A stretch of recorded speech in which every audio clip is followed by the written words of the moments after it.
Alright guys, so hopefully you're enjoying the videos with the new Hoyts. This series I'm pumped to be bringing you, and I'm super stoked with the new offerings that Hoyt came out with for this year. Excuse me. So, with that being said, this bow here and the one I'm going to talk about in this video is the new Ventum Pro 33.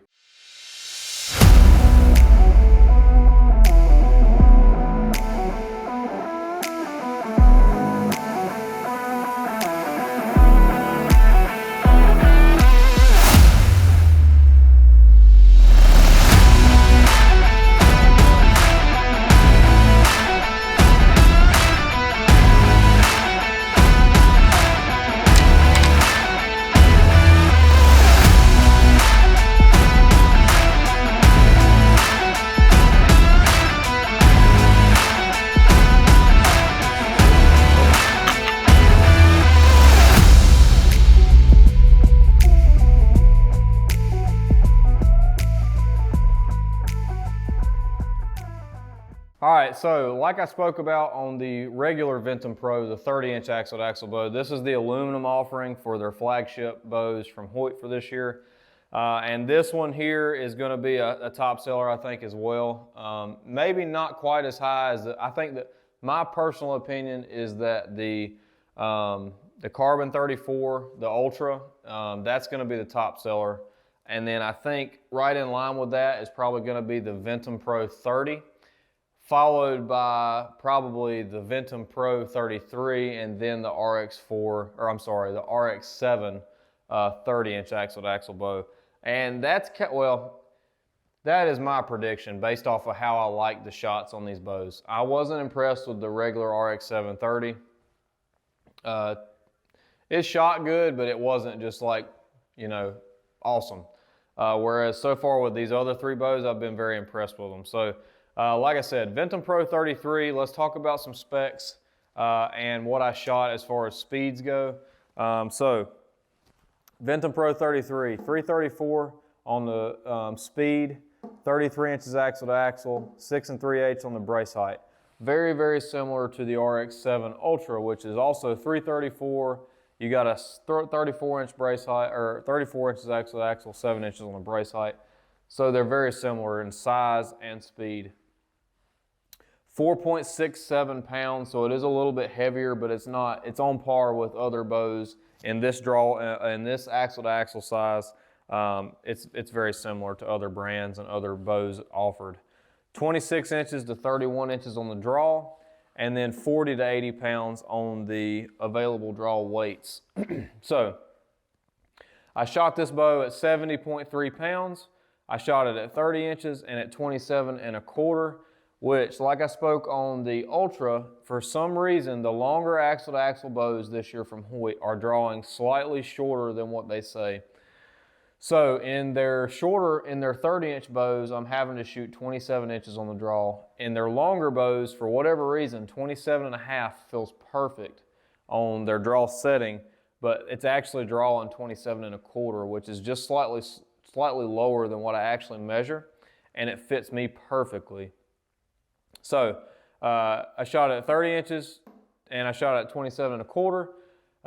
370 grain arrow at 30 inches. It shot 315 feet a second, which if you saw the Ultra video is identical speeds. So they're very, very similar, and that is pretty impressive between these bows, how similar they are on speeds.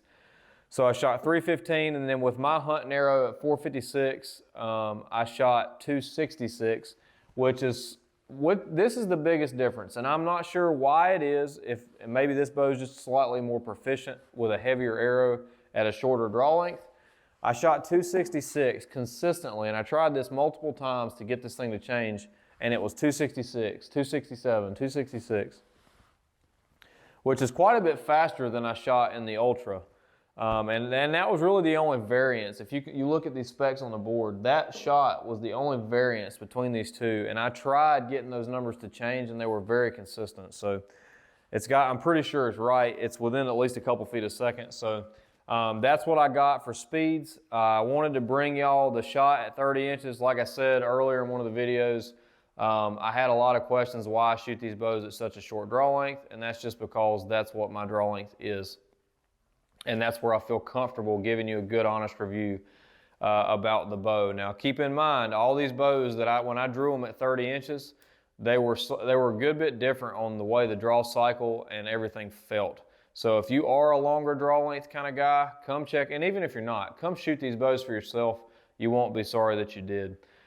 All right, so some of the things you'll notice on this bow, they've got the HBX Pro cams, just like the other bows that I've talked about here in the series. That really hasn't changed a whole lot. They were HBX cams last year. Very, very slight alterations to them. The mods are slightly different in shape, but still the same system. It still has two size mods options for your shorter guys, shorter draw length guys or girls, and then your longer draw length guys and girls. Still gives you the option for 80 to 85% on the mods for your let off for guys like me that hunt out west. And then one big thing I like about these new bows is the way the Picatinny rail is machined in there, and it looks very, very slick. I like that. They did away with the rubberized shelf. I don't like that. That's one of the downsides to these bows this year. I wish they would have kept the rubberized shelf. I always liked that. I'm sure they had a reason for getting rid of it, but I'm not sure what that was. They also, I've talked about this and I've harped on it, that new grip, the new Vital Point grip from Hoyt. I really like it. It's my favorite stock bow grip so far. It reminds me of the highly rubberized grips that they used to have back in like the 2012 to 14 time frame that I really liked. But this one's shaped differently. It has a really, really flat, hard, flat back, and I like that a lot. So let's go ahead and get into shooting this bow a little bit, and I'll let you know what I think and what I like and dislike on the bow. So, right there, my personal opinion is this is the second smoothest drawing bow. It does have a good bit of hand shock and jump when you shoot. So right off the bat, the vibration in the shot is the first thing that jumps into my mind. Other than that, the draw cycle, like I said, I think is the second smoothest in the four that I've shot. To me, it's not quite as balanced in the hand.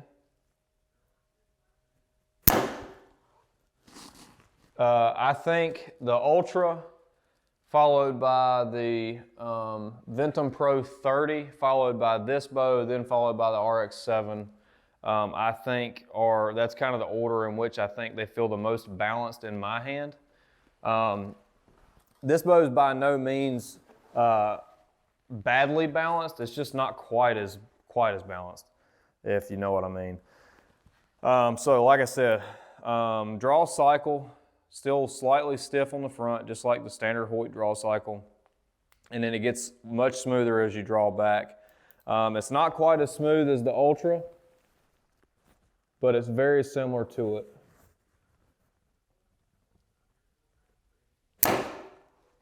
There's not a whole lot. I would say this is pretty comparable to the RX-7, maybe just ever so slightly a little bit more vibration in the shot. It's not the quietest of the bows. I think the Ultra is definitely the quietest, followed by the Ventum Pro 30 and then this bow. Not super quiet, but it is a really good shooting bow. And I think for you guys that have a longer draw length that want to shoot the aluminum version bow, you'll really, really enjoy this bow. I don't really need to shoot it anymore. I can kind of give you my idea of what I think of this bow. Smoothness in the draw cycle is very good. A little stiff up front, not bad at all. Slightly spongy on the back wall, but it is a longer axle-to-axle bow. It's not quite. I think it's pretty similar on the back wall to the Ultra, but I think just because they're a longer axle-to-axle, they have just slightly more sponge in the back wall than the shorter bows do. Like I said, slight vibration in the shot, and it's not super, super quiet, but it's not loud either. So That's kind of my little critiques on this bow. I think if you are a longer draw length guy, you want a longer axle to axle bow that's a little bit more forgiving, and you want to shoot the aluminum version, this is a good option for you. This is something good to check out. Like I said, if you are a longer draw guy, you need to come shoot these bows because they do shoot quite a bit differently between 27.5 and 30 inches. So thanks for watching this video, guys. If you have any other questions about these new bows, comment down below or call these guys up here at Grafton at 704-855-1300.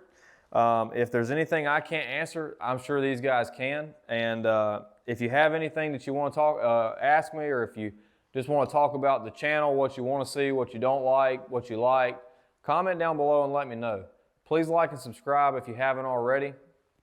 And if you're interested in supporting the channel, go check out the website at bcreekgear.com for any hats, t-shirts, and stickers. We have all those on the website. We appreciate all y'all's support, guys. Hopefully you've liked all these videos in this 4-part series with the new Hoyt bows. I'm pumped to bring this to you, and I hope you got something out of it. Appreciate you watching. Remember to live your life to the fullest and use your passions to bless others. We'll catch you on the next video.